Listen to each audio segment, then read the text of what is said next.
Howdy, folks. Happy Wednesday. Happy hump day. Happy first day. Well, actually, today is day 2, but yesterday was day 1 of round 2 of the Stanley Cup playoffs. We'll talk about the 2 games last night. We'll talk about because I couldn't get online. Well, I'll explain that later on, but Russ is going to start us off with the pre-show. We'll judge it and see if you get special dispensation or not. Yes, there you go. Go ahead, Russ. All right, so as we all know, teams play, and this is all sports teams, in proximities of areas. They've been doing this since I probably have been 15 years old or less, where teams move, but they still say they're playing in an area. You know, an example, because I don't want to give away the lead, would be the Washington Redskins. They haven't played in Washington in forever. Yeah, Landover, Maryland. Landover, Annandale now, wherever they're in Virginia. The Jets and the Giants in Jersey. Okay, so now there is a lawsuit against the Jets and the Giants saying it's a class action suit, calling them frauds basically because they don't play in New York. Now, again, the Meadowlands, that area, you are literally 8 miles from Manhattan. You can see Manhattan from the area. Honestly, if you thought they were playing in Midtown Manhattan or somewhere like that, you're dumb. Well, that's great, but if you're looking at the U.S. from Niagara Falls, Ontario, you're in a different country. You're in a different state. I mean, really. I mean, I understand. Did you ever understand that the Jets weren't in New York? No, I mean, I understood when they were at Shea. I mean, they were the New York Jets. And that's been a lot of years. Right, and the Giants were at Yankee Stadium for a while. They moved to the Meadowlands, and then the Jets moved to the Meadowlands. But honestly, it's like, okay, they should be called the New Jersey Jets and the New Jersey Giants. I mean, who in their right mind, Mike, spends money on a class action lawsuit? Oh, that guy's a moron. I mean, it's somebody with a lot of time and a lot of money on their hands. But if you're just taking the accuracy, the argument, okay, they moved to New Jersey. I understand the reasons why they didn't build a stadium. I was mad. Trust me, I was mad. They didn't build a stadium in Queens or in the Bronx or in Manhattan. They built one in New Jersey. And okay, the name of the team used to be the New York Giants and the New York Jets. The Brooklyn Nets played in the Meadowlands. They moved to Brooklyn. They changed their name from the New Jersey Nets to the Brooklyn Nets. That's what they should have done. It was for marketing, Mike. In the ABA, when they were the New York Nets at the time. Where did they play? Long Island. They played at Nassau Coliseum. Okay. So that's what I mean. It's like, of course. My basic point is, if we went and did a survey of all the teams in all the sports, how many of them actually play in that city? I bet you it's like 20%. Well, it's the Orchard Park Bills, not the Buffalo Bills, and it's not the Niagara Falls Bills, in spite of the fact that CBS shows us the goddamn falls every friggin' But most football teams don't even play in their city. Yeah, I mean, David points out in the chat room, the Lions are in Pontiac. Right. Well, no, not anymore. Is it still Pontiac with the new stadium? I think it's downtown. Yeah, no, now it's downtown. It wasn't Pontiac. That's what he meant to say. Ford. It wasn't Pontiac, but yeah, we walk by Ford Field now. Right. I mean, so should you call them the Sunrise Panthers? No, but here's it's Florida Panthers, so it doesn't matter where in Florida they are. If they moved to Orlando, they would still be the Florida Panthers. But here you're in a different state.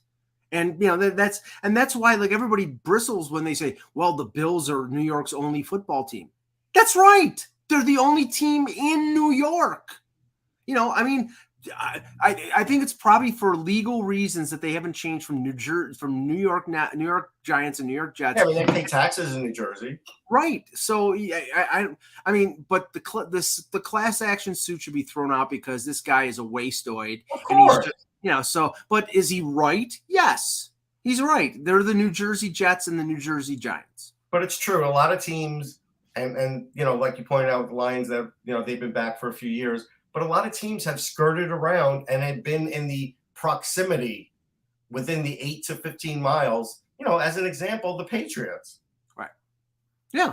Yeah, they don't play in downtown. Yeah, they play in Foxborough, which is so far out there. When you go to Foxborough, there's nothing out there until you hit Foxborough.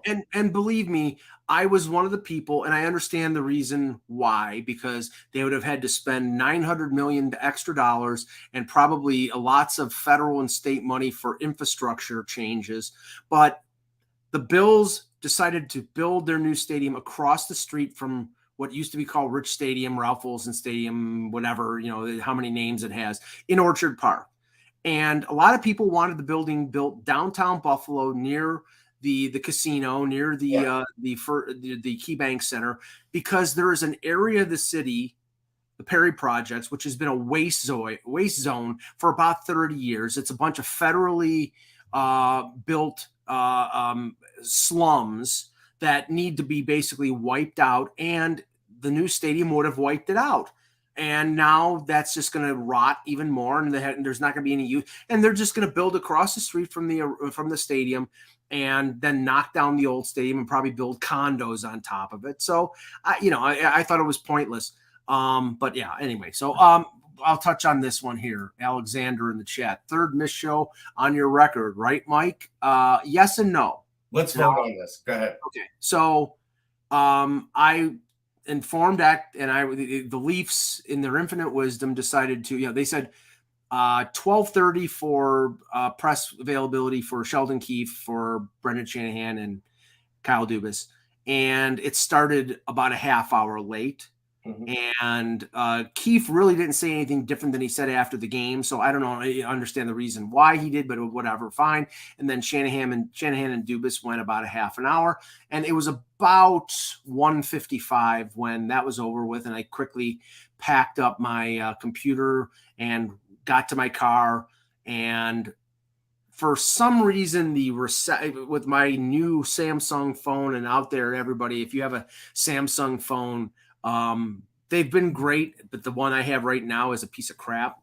Normally I can access the webcast with just the phone reception, and it wasn't working. So I quickly drove to a Starbucks a couple blocks away. And at about 10 after 2, I log on, and I'm in the back room, and Eck, I think, is on his iPad, and he doesn't see that I'm here, and I'm waving, and he's not letting me in. And then I log off and try to text him, and then log back on. And when I log back on, the show had ended, and I dropped an expletive in our group text because he didn't. You saw it was a word that began with between E and G and rhymes with truck. And all right, so here's the ruling. The show was supposed to go from 1:20 to 2:20 based on what was maybe happening in Toronto. We knew you would be late. X should have signed you in. You have special dispensation for this. You did not miss the show. You were in the show. You just weren't acknowledged. I was in the show. I wasn't on the show. Right. So, yes. And Paul in the chat. We'll just touch on this because it's non-hockey related. Mike's Iron Streak. Yeah, Alexander, you're wrong. We voted on it. You're wrong. Paul in the chat. The Marner carjacking right outside the practice. It wasn't outside the practice arena. It was close. It was Queensway and Eglinton, which I'm driven by Eglinton. It's not that bad. I mean, no. But this is just the world now. Right. The conventional wisdom was, and obviously Mitch Marner making what he's making is going to have a nice vehicle. It was a black Range Rover, which apparently is a target vehicle for these, people. These pirates or whatever they're doing, carjackers. And it was 3 people with guns. And I'm like, these players are taught in this situation, give them the keys. Give them everything. Yeah, give them everything. It's yours. Go ahead. And more than likely, this car has been stripped down either for parts or they've taken the identification out of it, the low jack or whatever. Sometimes they have the computer thing, the GPS. That's probably taken out of there. And it's probably on its way to like China or Russia or the Middle East or something. Yeah, I know, Alexander. I know you're kidding. We're kidding too. But yeah, so that's sad. And thankfully he wasn't hurt, and everybody was concerned for him. He's really lucky. And but it did get to the point yesterday where that was the only story that some of the non-hockey media were discussing. And they were bringing this up in the press conference with Shanahan and Dubas, and they have a finite amount of time. It's like, okay, can we not ask the question that we've asked the same question over and over about Mitch Marner and get to the hockey team, which I think was the reason that everybody was there, but that's just me. But I felt for Mitch, and I think, he didn't talk to the media. I felt for him too. And I'm very happy that he is healthy and wasn't hurt. And, on top of what happened with his team a few days before, that was the last thing that you wanted to see happen. So we got breaking news, Mike, when we go on the other side. Okay, here we go. Hello, Hockey World. Today is Wednesday, May 18th, 2022. Sorry, I had to take a breath there. I'm Russ Cohen from Sportsology. And I'm Michael Agello, and this is the HockeyBuzzcast here on HockeyBuzz.com. And we go to Russ at the breaking news desk for... Well, thanks to Kyle Fallon, TSN just posted about an hour ago that a lot of teams are going to be using in-ice advertising next year, put on the actual ice. Mm-hmm. But the Coyotes cannot, because Sean Shapiro and Katie Stang wrote in an article that the in-ice advertising will be a revenue source for Arizona State, and the Coyotes aren't allowed to modify the look of the ice surface, including the Arizona State logo at center ice. They don't even have the rights for their own place. This is money now that they'll never see. Yeah. No, now is that specific to just the Coyotes? Well, that specific thing, because Arizona State has a rule. Right. Yeah. So Arizona State's getting that money, not the Coyotes. The Coyotes, at this point, they are renters, and they have renters' rights only. Like, that's really what it is. What? I'm sorry to use this word. What a clusterfuck. It is just unbelievable how bad this situation. I cannot believe that the NHL, and remember, they still have not passed anything in Tempe. They don't know whether the building is going to be built. So it's going to have the Arizona State logo at center ice. Right. I'm sure all those Coyote fans who wanted this nice small venue will be happy to not see their team logo right in center ice. I guess they'll put it somewhere else. I don't know. What are you hanging around Arizona unless, Randy, yes, I said a bad word. I'll say it, balderdash. What are you staying around Arizona if you don't have a building to go to? It's simply asinine. It's just amazing. Arizona State gets the advertising, and Arizona State puts the logo there, and the Coyotes are like, yeah, but we got a place to play with like 5,000 seats, so we're good. All right. So why don't we just start just with this, because we'll not spend a lot of time on it. But the finalists for the Lady Byng were announced today. Kyle Connor from the Winnipeg Jets, Jacob Slavin from the Carolina Hurricanes, and Jared Spurgeon from the Minnesota Wild. I believe it's the first time that two defensemen in the same year have been nominated. I don't believe it's happened before either. That's great. A couple of years ago, I remember I nominated somebody, and I can't remember a defenseman, and it wasn't in vogue at the time, maybe like 5-6 years ago. It's nice to see that. It's the Lady Byng. Let's move on. Nobody cares. Right. I just was about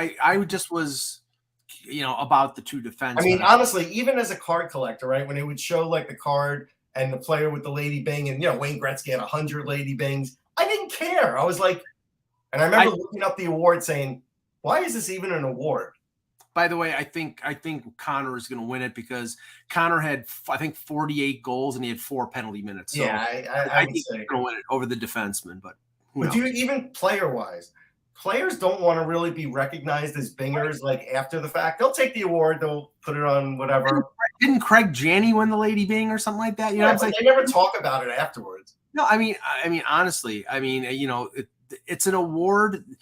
I have always looked at the Lady Byng as an award that was a consolation prize to the heart.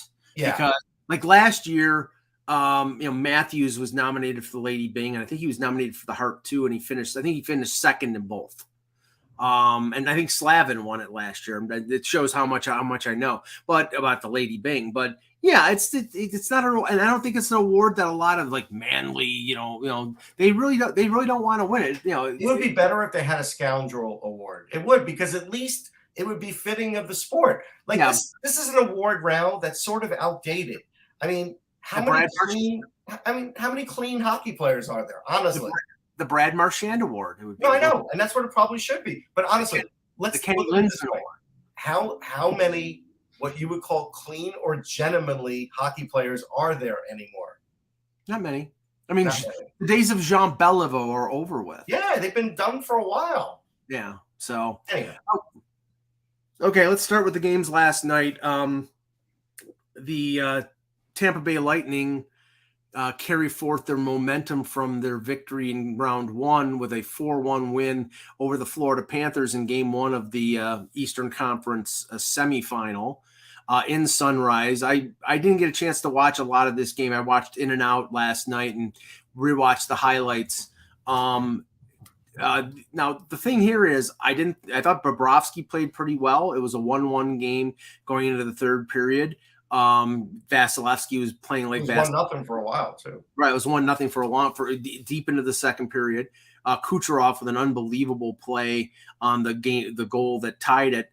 But 3 goals in the third period by Tampa Bay, and in spite of the fact of losing Cernak for a while, they were down to 11 forwards and 5 defensemen, and yet, Russ, what they did in Game 6 and Game 7 against Toronto, they did in the third period against Florida. They got the lead and they shut it down, and they can do that even there was a few reasons. Okay, sure. So the first one is, the second goal Bob gave up, he shouldn't have been crouching as low as he was. Nobody knows why. He gave I forget who scored that second goal. That was Belmar. That was Belmar. He gave him so much net to shoot at. It was ridiculous. And of course, Darren Pang had something to say about that, and he was right. Made no sense. But okay, we move on from that. The goaltender interference call. I mean, that's what clearly set this game out of reach. Because again, if you're Brunette, you have to try and get that call. And if you're Tampa, if you get that call and you get another power play, you're probably going to score again. Here's my problem with the call. So it's clear in the blue paint that I forget who was in front of the net. On which goal? On the goaltender interference. I don't know. I forget who was in the crease, but the player in the crease hits Bobrovsky's head. His head moves. Now, in the cockamamie explanation of this rule, they say, but Bobrovsky had a chance to reset his head, and the player moved out of the blue, and it was okay. And it's like, what are you talking about? I don't know what reset his head means. I know. It's like the contact was made, and then once the contact's made, based on the speed of the puck and everything else, how the hell are you supposed to stop that? That was a bad call. I don't know why Mike has no sound, but that's a whole other reason. We don't hear Mike talking, but we hear words coming out. I don't know what's happening here, but Sorelli, thank you. Yeah, the unmute button wouldn't unmute. I'm pressing it and pressing and pressing it. God damn it! And, but this was the worst of calls at the worst of times. And I'm not going to say this is why Florida lost. They probably were going to lose anyhow. But Florida is awfully good with the extra guy on the ice. Look, what X said yesterday, and Mike, you wouldn't have known this because you weren't on. But X did say, hey, their power play sucks lately, the Panthers. And it's true. Now I need to get that together. I just watched the video quickly here. Sorelli when the shot is coming, sort of jump steps to the right. Yes. And makes contact with Bobrovsky. And my initial reaction is that's interfering with the goalie. Right. It's interfering. So this is what I mean. The NHL really has their head up their rear end because make a definition of what the call is. If you make contact with the goalie, it's goalie interference. Yeah. It just is. It is. Now, all the credit to Tampa because even wounded, and even Corey Perry was wounded too from all the shots they're blocking, they managed to get through this game. This could still be a series of attrition simply because these guys are eating so many pucks. I don't know if they could last the series. So if Florida just plays their game and gets their power play in some sort of order, even if Bob isn't perfect, they should still be able to win this series in 7, like I thought. Now, according to the reports coming out from, I think it was Joe Smith, who covers the Lightning, Cernak, who blocked a shot and left the game. He is practicing today, but that doesn't mean that he's gonna play tomorrow. But it's a good sign. What's going to have to play? They only played him 5 minutes. Right. I mean, that's the thing. It's like you can't go with 5 defensemen. I mean, they probably, I'm not looking at the box score, they probably played Bogosian probably 21, 22 minutes. They did. He was like heaving at times, but they're getting away with it. It's up to Florida to let him not get away with it. Good on Duclair, who hadn't scored a goal, to get one, and it was a nice goal. Florida just honestly needs to stop the fancy passing and get in on the net more. They let Vasilevsky sort of settle into that game with a 1-0, just being behind 1-0, and it was comfortable. If they could have made that game 2-0, it would have been a whole different game, honestly. Now, because I couldn't get on the show yesterday, I'll just reveal as we talk about these games. I picked the Panthers in 7 for that series. Me too. And now the Colorado St. Louis, I picked the Avs in 6, and the Blues almost stole this game on the back of Jordan Binnington, who I think is really at this point has put the goaltending controversy in the rearview mirror, because not that Husso played badly, but once they went to Binnington, they weren't going back. They weren't going back, and he played great in the Minnesota series, and he also played great in game 1, making, I think it was 51 saves. And if you look at the overtime winner, which was Josh Manson's goal, and it was a shot from the point that drifted through. I mean, he had no chance in that because he couldn't see it. It was through a screen. But everything that he saw, Russ, he stopped. Yeah, he was really good. His stick was really good. But I want to point out a text here. It was a text to our group. And let's see if I could find it. Yeah. So the text was, and I wish everything had a time on it. Hold on. It's here. Wow, Binnington in the zone. And then a short while, and this is from Eck. And then a short while after, yep, I can curse anyone. Yeah. Shush. He really does. I mean, especially Eck being a goalie. You don't say shutout. You don't say no hitter. You don't say anything. Shush. He's got a gift for that. But he puts the Maloki on everything. And look, Kemper's not great, but he's good enough. But things that I said on the show yesterday came true. Sam Girard should never be overlooked. As you saw, he scored a goal. It's easy to pay all this attention to Cale Makar, but Sam Girard's pretty amazing on his own. And he's hard to get the puck from, and he's always a threat to score too. The other thing is Colorado was putting on waves of offense. At the beginning of the game, that game could have been like 3-0, the way St. Louis was getting overpowered with shots. So, and this is why I always say, hey, look, shots doesn't really matter in the sense that it's the score that matters. But if you put up 50 shots a game, St. Louis is not going to be able to handle that. And the history is going to tell you that. Yeah, the optimistic thing for Colorado is that Kemper played after missing the last part of the series against Nashville. So but I mean, McKinnon was cutting through them like butter. Like, this was a game that St. Louis stayed in because of grit. A great goal by O'Reilly that was a momentum changer.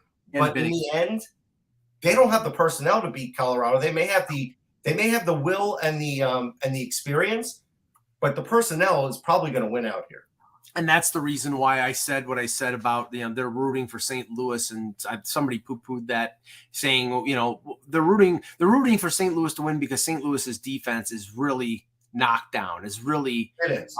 And I give them all the credit. It was a great effort. It was a fantastic effort by Binnington, but I mean, Bortuzzo and Letty and I don't know if Krug played yesterday, but all these guys, no, I don't believe he did. All these guys are playing at less than, probably 50-60%. So that's, against a team like Colorado who can really step it up, that's going to be a tough task. It's a tough task, and you could see Colorado was not rusty.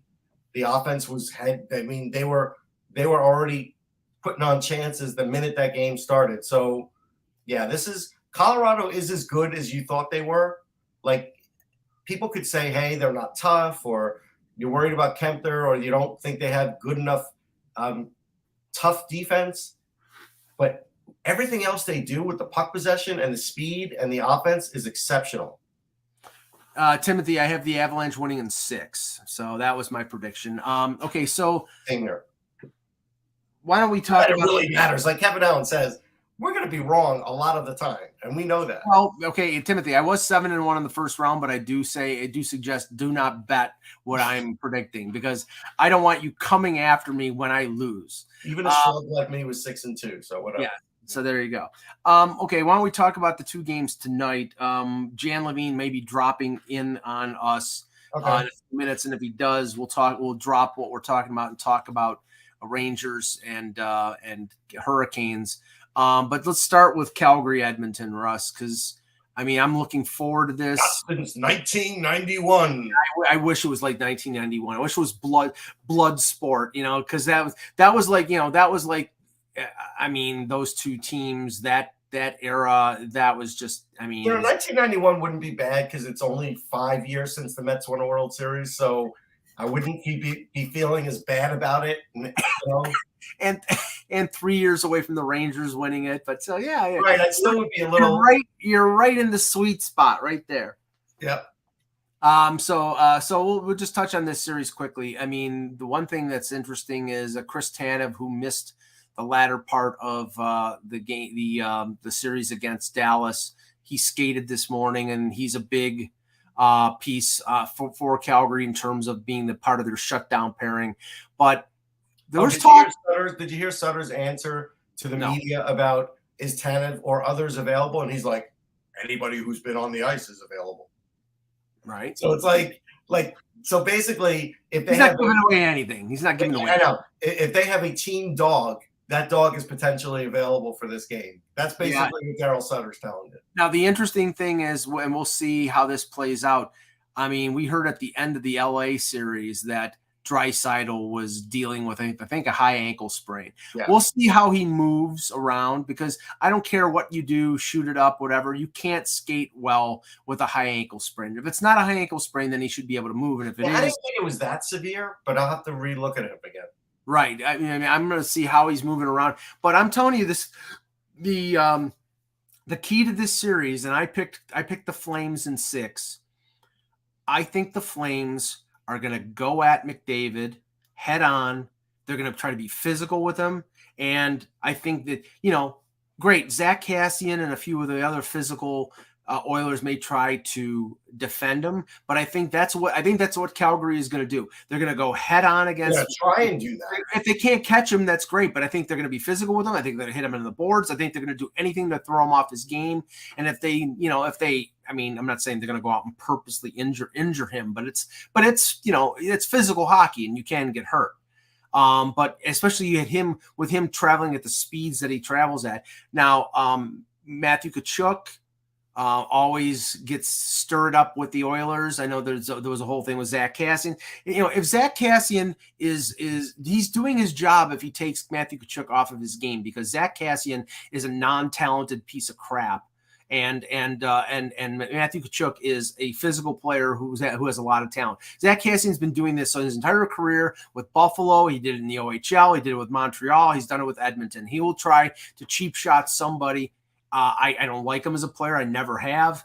But if he does that, what Calgary has to do is put Lucic on Kassian and neutralize him, because Kassian is like a nuclear weapon. So a couple things. Just to answer the chat room, the Sherratt headbutt to Ross Colton deserved a league fine because he took his helmet off with it. Like you can't just simply headbutt somebody anymore and act like it's non-offensive because it's a headshot. Right, but the thing is, though, you set a precedent with the Darnell Nurse suspension by suspending him for a game, and now you don't suspend Sherratt again because it's the playoffs. Like, we know that. Well, right, but so is the Nurse. I know, but that's true. That's true. That was. Yeah, I mean, now it's the degree of the headbutt. Oh my God! Was it like Was it SD Special Delivery Jones? Was it the Cocoa Butt? Was it hard as that? Bobo Brazil. Bobo Brazil.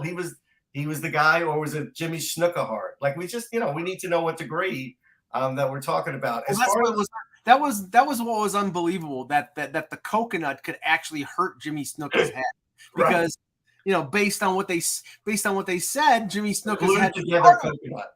But again, a coconut's still hard, even glued together. We do acknowledge that.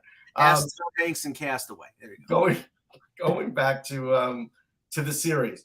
The one funny thing I pointed out yesterday, Mike, is that Edmonton is paying Milan Lucic to play against them. So that's a fun thing. What you said about them trying to beat them up is right. I just don't know if they are going to be able to maintain that level the whole series, because Edmonton is going to put on a track meet. I think Yamamoto helped them with that.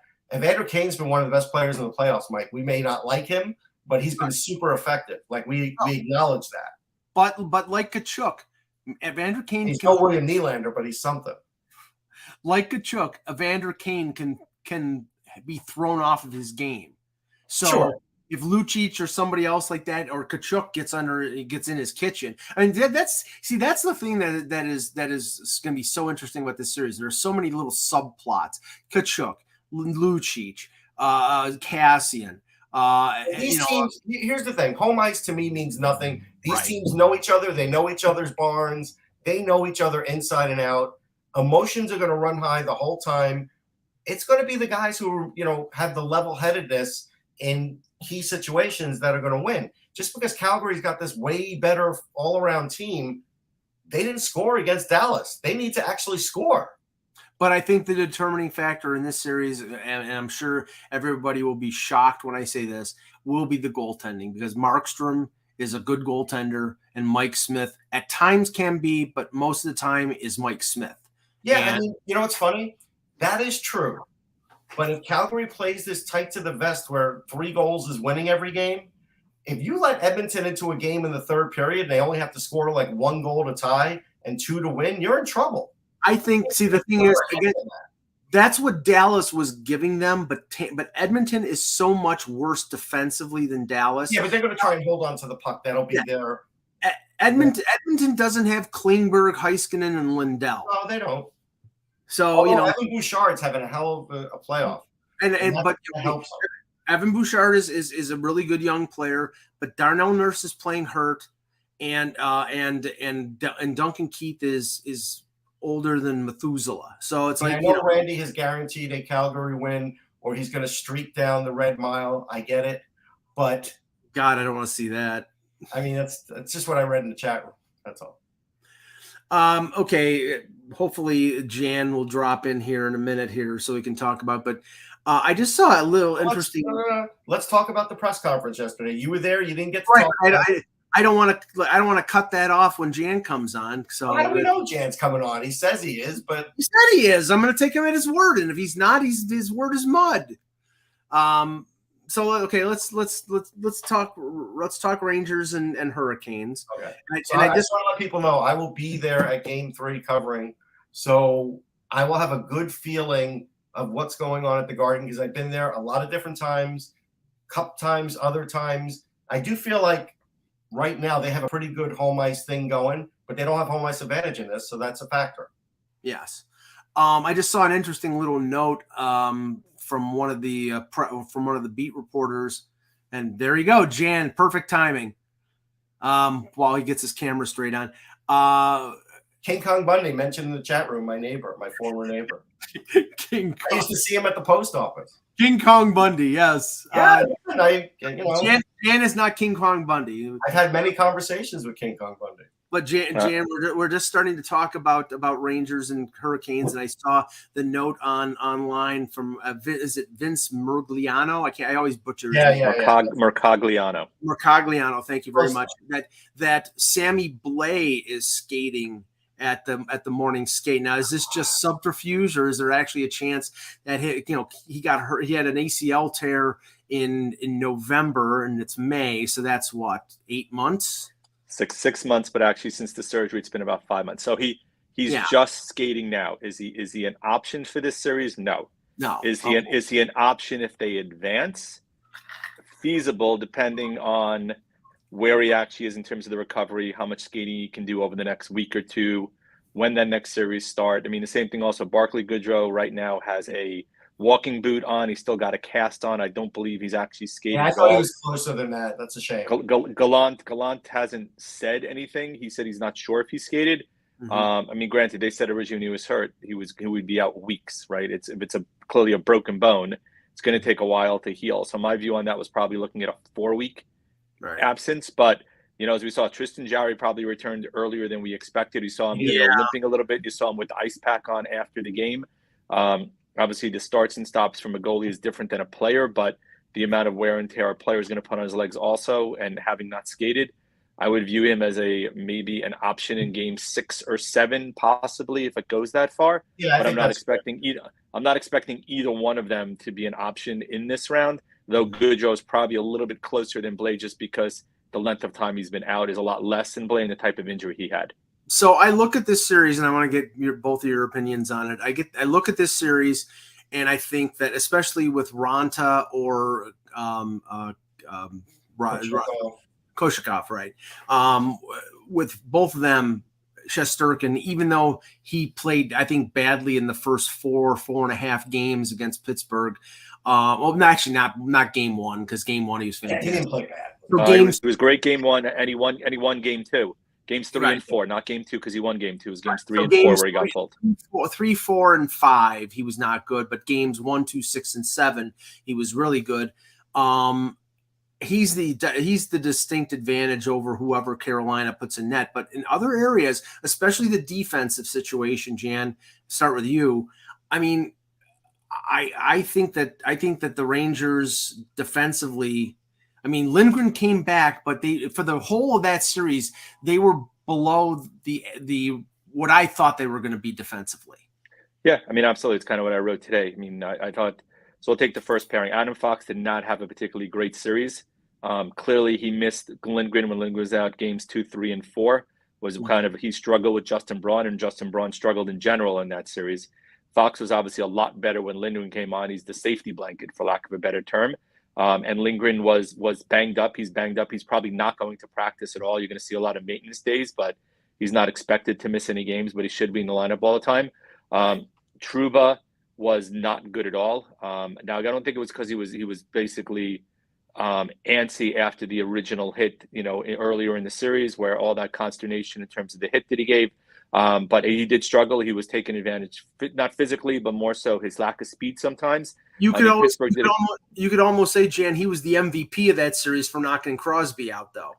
Yeah, well, again, there's still enough questions whether or not he really had a concussion or not, based upon the news that came out afterwards. But K'Andre Miller kind of made up for a lot of his absence, but Miller got a bit too reliant on his speed and his physicality as opposed to positionally. He didn't play particularly well positionally.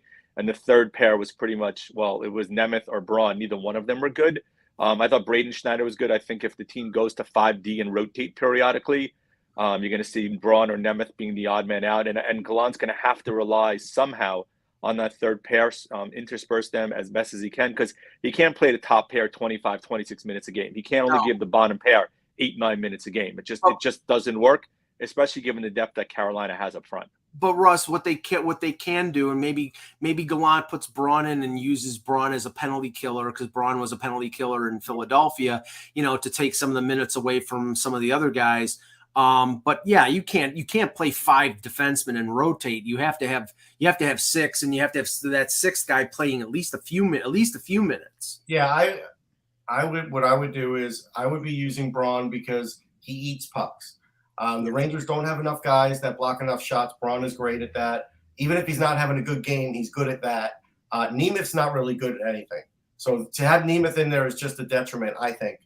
Schneider did play well. And I think if you do at some point, cut some minutes at times during periods or whatever, to cut him from Schneider is fine. But he added a physicality and still that little bit of offense and puck movement that they need on the bottom pair. And I think Braun can handle that with them. The big thing for me is it's obvious to say that, look, Carolina's got the better defense. They got the better team defense. Kevin and I always go back and forth. Do they score enough goals at the right time? I don't know if Carolina does, but they have enough guys who could. The issue for me is you can't look at the Rangers for the amount of goals they score, because they've got guys that do have intangibles and clutch goal scoring ability, like Zibanejad, like Panarin. We talked about it. He had a horrible game, and he pulled that out of his you-know-what to win it, right? I mean, he's done that before. Carolina doesn't have anybody like that. Svechnikov's not like that yet. They don't have anybody. Aho's not like that. So there's this intangible factor with the Rangers' top guys that I get why Gallant goes with them sometimes. He still should play the kid line more. I felt like he strayed away from that when things were getting tougher. But, in the end, the Rangers have enough. I think that they have to win in 6. I would not think they could win a game 7 in Carolina. I just don't think it's possible. I think Carolina does have a step down in net. I think people over-exaggerated what they thought was good or bad from Shesterkin, honestly, because it's Pittsburgh. And I think Pittsburgh does a lot of things around the net that other teams don't. But again, in the end, I go back to Shesterkin stopping Jake Gensel 3 times with his 3 best shots to make sure that they could get that victory. And in the end, while Carolina's really good, they've not really shown that ability to kind of get over the hump yet. So I think the Rangers actually had that little bit of extra edge going to them mentally, maybe not on the ice. Well, here's the one thing that I think we can maybe look out for here. Sebastian Aho took a massive hit from Charlie McAvoy in Game 6 against Boston. Okay, he stayed in the game, but since then, pointless and -3. I'm sure that hit took a bit of wind out of him. I'll be curious to see how impactful Aho is, because when he's healthy, when he's 100%, he's one of the best forwards in the league. Now, Jan, what I'm interested in, and of course this is the subplots, is the whole, the Tony DeAngelo, Brendan Smith, Brady Shea on defense for Carolina. What Tony DeAngelo, the reaction to Tony DeAngelo when they get to MSG, will it be the FU chance like it was at TD Garden? I mean, what do you that's color to the series? What do you think that's going to bring to the series? I mean, Carolina's got 6 ex-Rangers on that team. It's like Rangers South, right? Ronta, ex-Ranger, Stepan, who may or may not play, is another ex-Ranger, right? And then, we know how good Jesper Fast is, right? I talked a lot about when he left, how I wanted him brought back and how huge of a piece he might be for a team like this, especially making $1.85 million a year. Blue line, Brendan Smith said a lot of nice things to say. I don't think he had a bad word in terms of his stint here. He wasn't particularly great, but he rebounded last year. And it kind of became a crowd favorite last year because of his ability to move between defense and offense. Brady Shea, great rookie season, good sophomore season, signed the extension, and then fell on his face afterwards. He and Brett Pesce were not particularly good in the last series, as good as they were during the year, but as bad as they were last series. Look, DeAngelo is a hothead. The Garden is going to love getting under his skin. He wants clearly the opportunity to stick it in their face, right? If there's one guy on that team that really has an edge in that regard and wants to shove it where the sun don't shine, it's DeAngelo, because of the way his exit ended up happening and because he ended up having to sit out the year last year. So the Garden is going to, the Garden is going to try to get under his skin, right? There's no doubt they're going to try to get under his skin. Picture the Igor chant in PPG Paints Arena multiplied by 1,000 with the DeAngelo chants at Madison Square Garden. Are they going to play Ryan Reeves? You play him against DeAngelo a few shifts, no question about it. I think if you're the Rangers, you match up your top line or the kid line, either one, because they're the best at holding on to the puck when Shea and Pesce are on the ice, because Shea is very prone to dragging guys down for prolonged ice time. These are things that about these players, and Smith is dirty. So if they want to get under DeAngelo's skin, just have Iceberg come there and blow that friggin' horn a bunch of times. But yeah, no, I think that this is going to be a very interesting little subplot. I do think because he lost his head against Boston. He did. He threw the stick. Threw the stick at the end of the game. It was pretty clear he threw the stick. That was bad. And he was central to the Bruins' biggest faux pas, which was Taylor Hall high sticking him or whatever it was that drew the double minor that ended up power play goals. The thing is, if you look at it, Carolina won by the skin of their teeth in Game 7 because Max Domi scored 2 goals and an assist. Maybe that happens again, but I picked Rangers in 6 in this series. I picked another Ranger connection there with Max Domi, right? Tangentially, technically through his dad. Yeah, through his dad. Yes, that's true. But another thing though is, we haven't seen much out of Jordan Staal. I don't know how good a season he's really having in the playoffs. And then you're also looking at Seth Jarvis is getting banged up. Seth Jarvis is a key part of the offense. And look, he had 5 points. He's still a great kid. But this is a guy who's getting banged up as the playoffs go on. If he's going to get in those tough areas, he's going to go by Jacob Trouba. He's going to be a target. Like, that's just the way it is. Look, Carolina is a deep team offensively. Martin Necas has been moved down to the fourth line with them moving Jarvis up. I think that Aho didn't have a great series last series. Svechnikov had an okay series. Jarvis did as well. The second line was good. Jordan Staal did a pretty good job against the perfection line the first couple of games. Granted, they had a good game, especially on the power play later on in the series, but he did a very good job. He's going to get matched up against one of the top two lines. Yeah. He's a guy who's physical. He's a guy who's great between the dots. He can chip in a little bit offensively with Niederreiter next to him. They are a very good, they are a very deep team. I do think their bottom two pair defensively could be a bit weak. Ranta had a good series last series, and Kochkov had a very good series when he ended up replacing him, and Ranta got hurt. Granted, it's a step down from Anderson. Look, on paper, Carolina has a ton of the advantages, as I wrote in the column. But the difference is you can't measure heart and you can't measure resiliency. And that's what we've seen from the Rangers all year long. 27 comeback wins during the regular season, and they're the only team in NHL history to come back in elimination games in games 5, game 6, and game 7 from deficits. And especially because I'm watching Sunday's game, and I'm telling you, as the clock's ticking down, I'm going, there's no way. It's just not happening. And then in a heartbeat, right, they move Lafreniere to the top line. Him and Kopp were both on the top line with Zib, and Zib's had a snapshot that was blasted past Jarry. And as you said, Panarin was brutal. If you watch that goal, Letang turned slightly to the side. Marino got caught up with Kreider, and he was turned slightly to the side. And he maybe had a puck whiff to get that puck in the net, and he found a way to score. Well, I said it to Russ a bunch of times. Panarin can be a ghost. He can completely disappear in games, and then all of a sudden he just turns it on and gets a goal, and it nobody remembers that he was a ghost for the rest of the game. Carolina doesn't have that player. No. I mean, I honestly think though that the key is, I mean, the series against the Penguins, I mean, obviously turned because of Crosby. It also turned when all of a sudden Zibanejad and Kreider woke up, and Zibanejad, that was a big deal. Kreider started going to the net more. Here's the biggest thing with Carolina. They do have guys that can score. They do have scoring guys. But if you're up on them in games, they're not a great come-from-behind team. No. That's not the way they play. Yeah, I mean, in spite of that record, Jan, they can't keep falling behind. I mean, especially against a team like Carolina who can shut things down. They need to get the lead or stay even with them and keep into the game. If you fall behind by a couple of goals, even with Ranta in goal, they can shut things down. So they got to stay away from that. They will squash you in the neutral zone. I mean, look, part of it is if you look at all 4 games this year, and even in the game the Rangers won, they were absolutely outplayed broadly in all 4 games. And we also have the recollection not that long ago of what happened in the play-in round in the bubble. I mean, Carolina basically just completely destroyed them in all 3 games. It really wasn't close. I mean, they made 1 game close late, but this year in the game they won, I mean, Georgiev stood on his head making 44 saves in a game that was completely one-sided. So Carolina is an extremely good team. Do they have some flaws? Yeah. Do they have that guy who can basically take over a game if necessary? No, but it's one of those where the sum of the parts is greater than the overall whole, and they have a pretty good overall whole. So I am look, if Carolina came out of the East, I wouldn't be surprised by them coming out of the East at all. No. I also want to say this, though.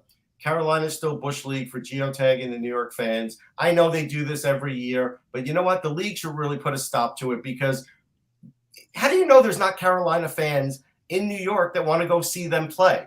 Like, it's just the most short-sighted thing ever to basically keep fans from only that region going to those games. I hate it. I just think it's Bush League anytime any team does that. But not totally unexpected when it's a Thomas Dundon run organization. So, it's whatever. Okay, so Jan, I don't know if you can stick on for the rest of the show, or you got to drop off. I probably got to jump. Okay. I got to jump. So again, just as I wrote in the article, I mean, I originally said Carolina in 6. I mean, again, Hart obviously have to go head over heart. But it wouldn't be. I also said if the Rangers won this series, especially if they can get one more guy back. I'm not expecting Goodrow or Blais, but if they do make it to the next round and somehow Goodrow and Blais can come back, and you have a 4 line of Goodrow, Blais, and Mott, all of a sudden New York becomes a lot more difficult to play against in the next round. Sure, I think Rangers in 6 still. I'm going. So do I. So okay, Jan, thanks a lot. Thanks, Jan. Thanks a lot, guys. Okay, all right. So let's talk about what I was up in Toronto for yesterday, and that was the media interviews, the players for the Leafs, and then Sheldon Keefe, Kyle Dubas, and Brendan Shanahan. Didn't learn a lot. Okay, from the players, I'll just touch on it briefly.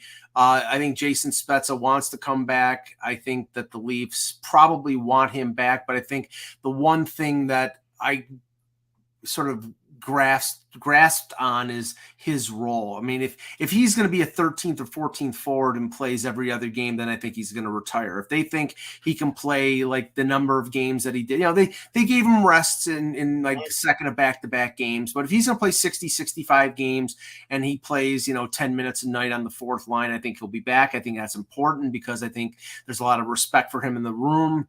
And, on top of just the respect, I think there was a lot of motivation in the room to win for him because he's had a long career. And I think that's important. He's a level-headed guy that sort of gets it. I think there's a lot of delusion with the players that are sort of like believing in themselves for losing against a good team. It's like you've lost every year in the first round. If you want to feel good about that, that's on you. But Jason Spezza doesn't feel good about that. I can tell you. No, and we'll tackle that in a minute. But I was just touching on, okay, so Jack Campbell, he talked about free agency and that he's going to let Kyle and Kurt Overhart deal with that.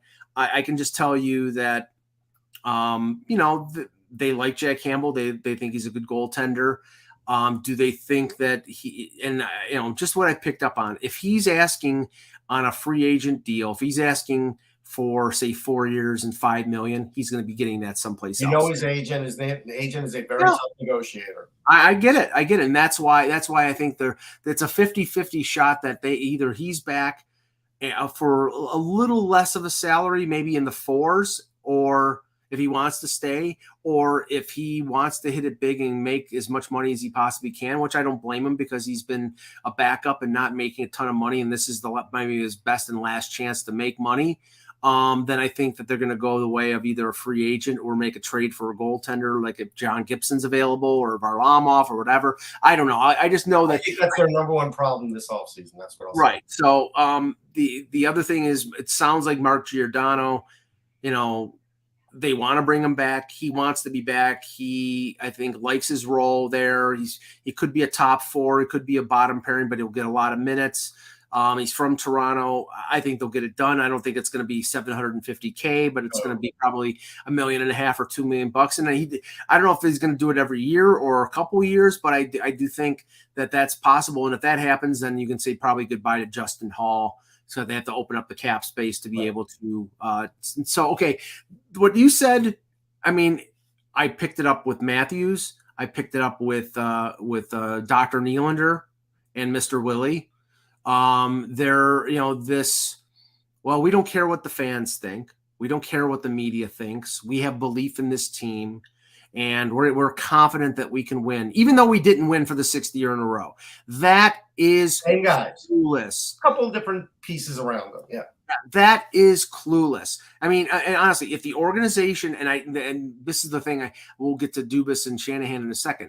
If the organization approaches it that way, they will lose again. Because honestly, I think that's you cannot come back with the same core, especially with that, if that mentality is real and expect a different result. Now, if that was just deflection for the media, that they're showing confidence in themselves, fine.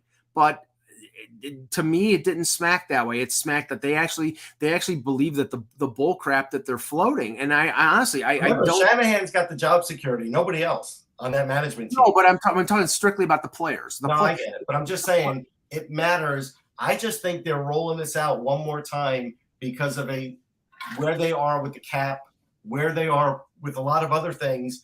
And Shanahan he's basically using Kyle Dubas and Sheldon Keefe as a bulletproof vest. Well, see, if these guys don't perform next year, they're gone anyhow. Well, okay, so let's get to that, because Sheldon Keefe really didn't say anything different than what he said after the game. So I mean, I didn't learn anything really new.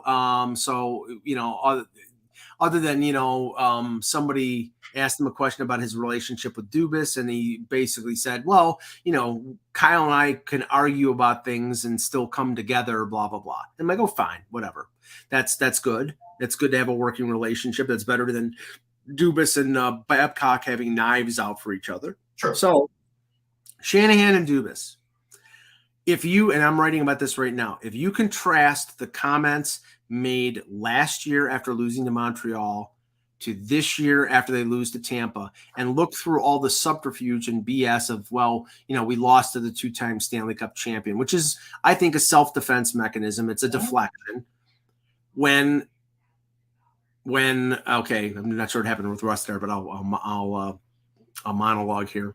When Dubas comes out and says, well, our core is more than the 4, and we have a bigger core, and that the Leafs have, if there are changes to be made, that those changes will be, it could be to the core. It's not going to be lateral moves, but we're open to improving the team. We're not going to make moves that are lateral just for the sake of change for change's sake. Okay. Nobody said, in my mind, any changes they make are not for change's sake. They're changes that will better the team. And that's the whole thing. The changes that they would make, right now, if you keep bringing back the same group, and I'm talking about the core, the same group that offers the same aspects, the same type of talent, the same style of play, you're not going to, even when you come up against a team like Montreal, who was an underdog, you lost to them. You have to change something. You cannot stay with the same group. So I believe that in spite of the fact that they would not commit to anything, and of course they weren't going to commit to anything in the press conference, they were, because if you say we're going to make changes, okay, then every general manager in the league is going to come out and say, well, okay, I'm interested in Nylander, but I'm not going to give you full value from him because you have to make changes. We know you promised you have to make changes.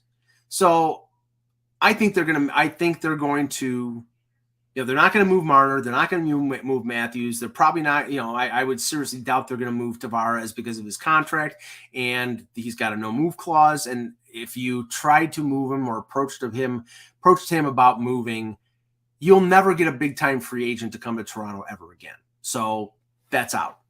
You're not trading Morgan Riley because Morgan Riley signed a new deal and he's got I believe he has no move clause. So it's Nylander or bust. And coming off a 34-goal year and a decent playoff, I think they can, and I think there are teams out there that need offense that they'll be able to get a good return from Nylander. If it's a lateral move for a Mark Scheifele, I'm telling you, it could be a bigger deal, but Mark Scheifele or Tyler Bertuzzi in something, it's just got to be somebody who is different in that top 6 than a guy who skates on who's got all the talent in the world, but skates on the periphery and disappears at times. So I think that there's going to be a change there, and obviously there's going to be other changes because they can't afford McCabe. And Mark in the chat is asking, would I do 3 years, 15 for Campbell? No, I'm not paying Jack Campbell $5 million. I'm not doing it. I like him. He's a good kid. He's a good goaltender. What has he proven? Okay, he had half a season and a loss in the playoffs last year. He had a really good season and he made the All-Star team this year and he lost in the first round. It's not on him that he lost. It was a whole team loss, but I don't think that, he is a $5 million Robin Lehner is a $5 million. I'd rather have Robin Lehner. Now, Robin Lehner's got some issues. Tim Campbell's leaving, then Mike Agello. Yeah, sure, Timothy. But if I think for Campbell, he's 30 years old. I think the max that they'll give him, and this might be where the wiggle room is, maybe that would be the offer that Kurt Overhart wants from the Leafs, 3 years, $15 million. Maybe the Leafs say, okay, we'll go 4 years, but we want a little less, like maybe 4.5. That's possible. And don't get me wrong. The $500,000 is $500,000. They need every dollar they can get on the cap. So And Timothy, if he wants at least $6 million, then he's going to play someplace else. And I don't know what the market is out there for Jack Campbell. He's a good goalie. I'm sure there are teams out there interested in him. Are there teams out there interested at $6 million a year? No, I don't think so. So this is, what this is? This is a player on Toronto getting his salary driven up because it's Toronto. Do you remember what happened with Zach Hyman? Do you remember they were saying, Zach Hyman's going to get $6.5 to $7 million a year in free agency. And then in the end, what did he get? $5.5 for 7 years from Edmonton. The Leafs couldn't afford that, but he didn't get as much as people said he was going to get. Now, Ilya Mikheyev is probably he's probably gone. He's probably going to get at least $4 million a year someplace because he scored 20 goals. So I think that's going to be a change, and I think there could be some changes on defense. I think they'll get rid of Justin Hall. I think you're going to see Liljegren and Sandin being full-time NHLers next year, playing probably on the second pairing, maybe on the third pairing. I've heard possibilities of them trading Muzzin. Maybe I don't know. I think Muzzin. I think they need the veteran presence of Muzzin. The problem is that maybe he's starting to go on the downslope, so that's what they're concerned about. But I think if they move somebody, it's going to be Nylander. Earl says in the chat they can trade Tavares. It just costs them an insane amount. No, but that's why they're not doing it. And on top of it all, Earl, they have to get Tavares to waive his no move, and he won't do it. The whole reason he signed with the Leafs was to come home and play in Toronto, and he was not the problem last year. He averaged a point per game playing on the second line. He was on their power play, and he was good in the playoffs in the final 4 games. First 3 games he was not really that great. He got into it and he played well. And no, Andrew, no, not Tavares for Erik Karlsson. That's a worse contract. So anyway, that's what I learned up there in Toronto from the locker clean out. And we'll talk tomorrow about the 2 games against Rangers and Carolina and the Battle of Alberta. I believe we'll have Eck and Russ back tomorrow. For the departed Russ Cohen, I'm Mike Agello. Thanks for watching. And remember, without the buzz, it's just hockey.